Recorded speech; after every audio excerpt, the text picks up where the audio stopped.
Selamat datang di Pojok Santai. Sebelum Anda mendengarkan audiobook ini, kami menginformasikan bahwa channel ini adalah review audio dari buku yang ada di Indonesia. Untuk membaca keseluruhan buku ini, kami menyarankan membeli buku aslinya di toko buku kesayangan Anda, baik offline maupun online. Keberadaan channel ini dimaksudkan untuk membantu Anda mendapatkan pengetahuan dari buku-buku kesayangan Anda. Jangan lupa untuk subscribe, like, dan komen. Selamat datang di Pojok Santai, channel khusus yang membahas komik dan novel dengan cara asik. Serial baru, semangat baru, cerita silat baru, pendekar mata keranjang, karya Pak Dharma Patria. Buku pertama dengan judul Istana Karang Langit. Siapkan dirimu kisanak, kita akan masuki dunia persilatan yang penuh intrik dan tipu daya.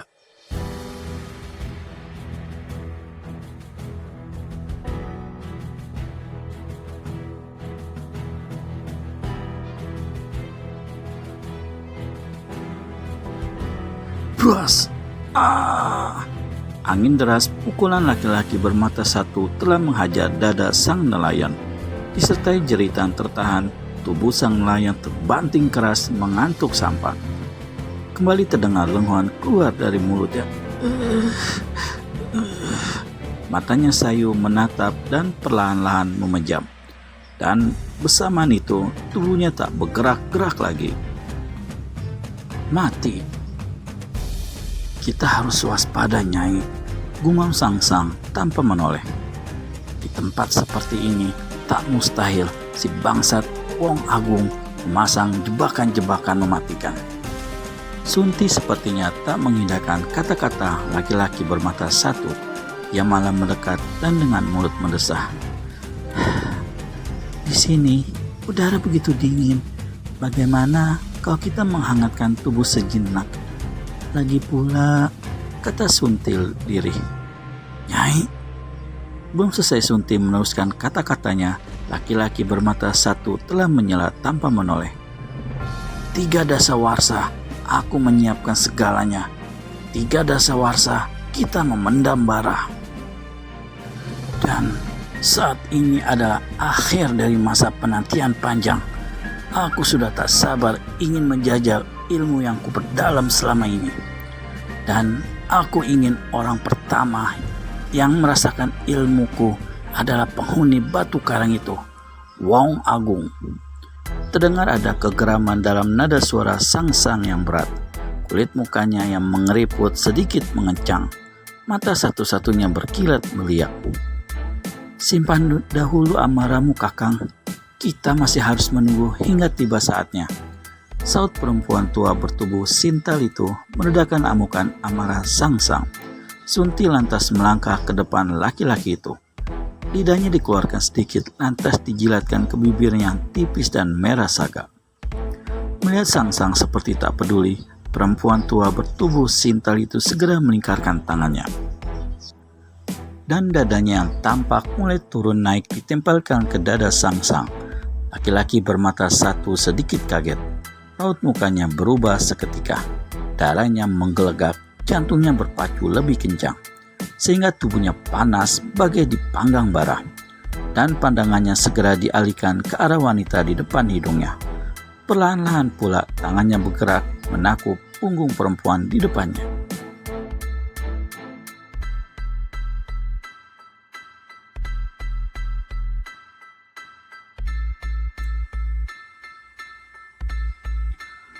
Batu karang masih terendam gelombang pasang, malam pun belum beranjak. Sebaiknya kita tunggu hingga gelombang surut, dan waktu menunggu bisa dipergunakan untuk... Tak sampai ucapan Sunti selesai, Sangsang telah menundukkan wajahnya yang telah tampak memerah dan hangat.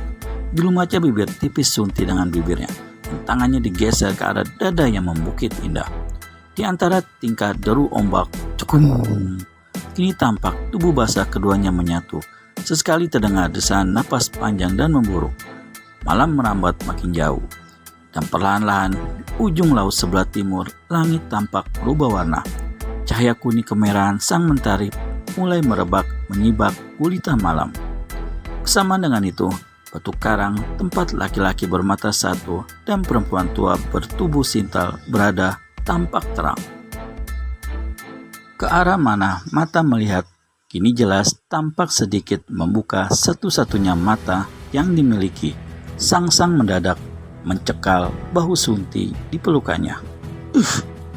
Kita harus bergerak sekarang, Nyai, ujar Sangsang parau. Tapi perempuan tua bertubuh sintal itu rupanya tak mendengar kata-kata Sangsang. Bahkan dadanya yang kini tampak terbuka dan masih berguncang-guncang dirapatkan kembali. Kakang, 30-an tahun kita mendekam dalam jurang Lebak Weden. Selama itu pula, siang dan malam, waktu kita hanya tersita untuk berlatih dan memperdalam ilmu. Sekarang ada kesempatan, kuharap Kakang tak menyia-nyiakan kesempatan ini. Teruskanlah Kakang, desa Sunti dengan tengada memandang dagu Sangsang. Laki-laki bermata satu menunduk. Kumisnya yang lebat bergerak-gerak. Sementara Sunti memejamkan matanya. Namun karena lama tak juga ada gerakan yang diharapkan, matanya membuka. Dan kali ini sang perempuan terkejut.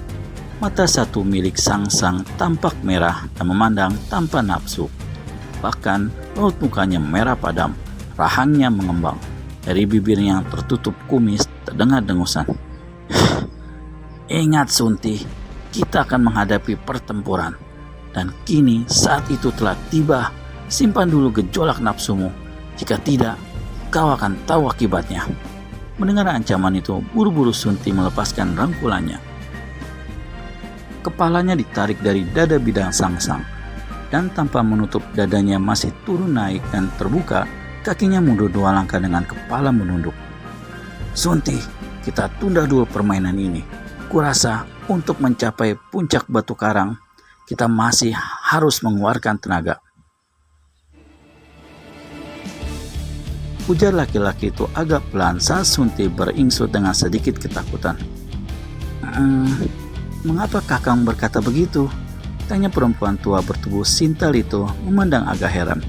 Laki-laki bermata satu ini tak menjawab. Hanya pandangannya diarahkan ke batu karang yang mulai terlihat seiring menghilangnya kabut dan asap putih yang menyelimuti. Batu karang itu tinggi menjulang. Dan sisi-sisinya hanya merupakan batu karang lurus ke atas tanpa tanjakan dan gundukan. Sehingga sisi-sisi itu menyerupai dinding tembok sebuah bangunan. Sunti sejenak terbelalak, lantas ditutupnya kembali kain bajunya yang terbuka dan berumbai-umbai tertiup angin. Jika demikian halnya, sebelum kabut dan asap putih membungkus kembali, kita memang harus bergerak sekarang, kata Sunti akhirnya. Belum selesai perempuan itu menyelesaikan kata-katanya, Sangsang telah berkelebat melangkahi beberapa selat kecil di antara batu-batu karang. Dan Sunti segera mengikuti. Melihat gerakan ringan bagai bulu tertiup angin, bisa dibayangkan tingkat ilmu meringankan tubuh mereka. Hanya beberapa kali lesatan, Sangsang dan Sunti telah tiba pada sebuah batu karang yang berseberangan dengan batu karang yang menjulang tinggi. Kita harus bergabung untuk melewati batu karang lurus itu, Sunti. Kerahkan ilmu iblis pencakar langit. Perintah laki-laki bermata satu. Tanpa pikir panjang, perempuan tua bertubuh sintal itu melepas ikat pinggang warna kuning yang melilit pinggangnya. Sekali kebut, ujung ikat pinggang telah tergenggam di tangan kiri Sangsang. Bersamaan dengan itu, tapak tangan kanan Sangsang dan tapak kiri Sunti yang terbuka telah terangkat ke atas. Lalu hanya sekali jejak yang disertai bentakan menggemuruh, tubuh mereka melayang melewati pinggiran batu karang yang lurus sebagai tembok. Begitu keduanya telah berdiri tegak di pelataran batu karang yang menjulang, matahari telah berada 1 tombak dari permukaan laut. Wong Agung Barat, keluarlah dari selimut hangatmu. Hari telah siang, sambutlah kedatangan kami yang akan mengantarmu ke akhirat. Teriak Sangsang lantang dengan pandangan mata satunya ke arah sebuah bangunan batu yang berada 30 tombak di depan. Teriakan lantang yang disertai tenaga dalam tinggi itu terdengar menggelegar. sehingga batu karang menjulang itu terasa bergetar bagai terkena hempasan ombak teramat dahsyat. Bahkan ombak yang datang menggulung ke arah batu karang di bawah terdengar barang sesaat. Tak ada sautan, hanya debur ombak terdengar bergemuruh menyelingi. Keluarlah tua bangka, terimalah takdir kematianmu hari ini. Siapakah Wong Agung yang dimaksud? Temukan jawabannya di video selanjutnya hanya di channel Pojok Santai. Segera subscribe dan tekan tombol lonceng untuk mendapat notifikasi video terbaru dari kami. Terima kasih dan sampai bertemu kembali.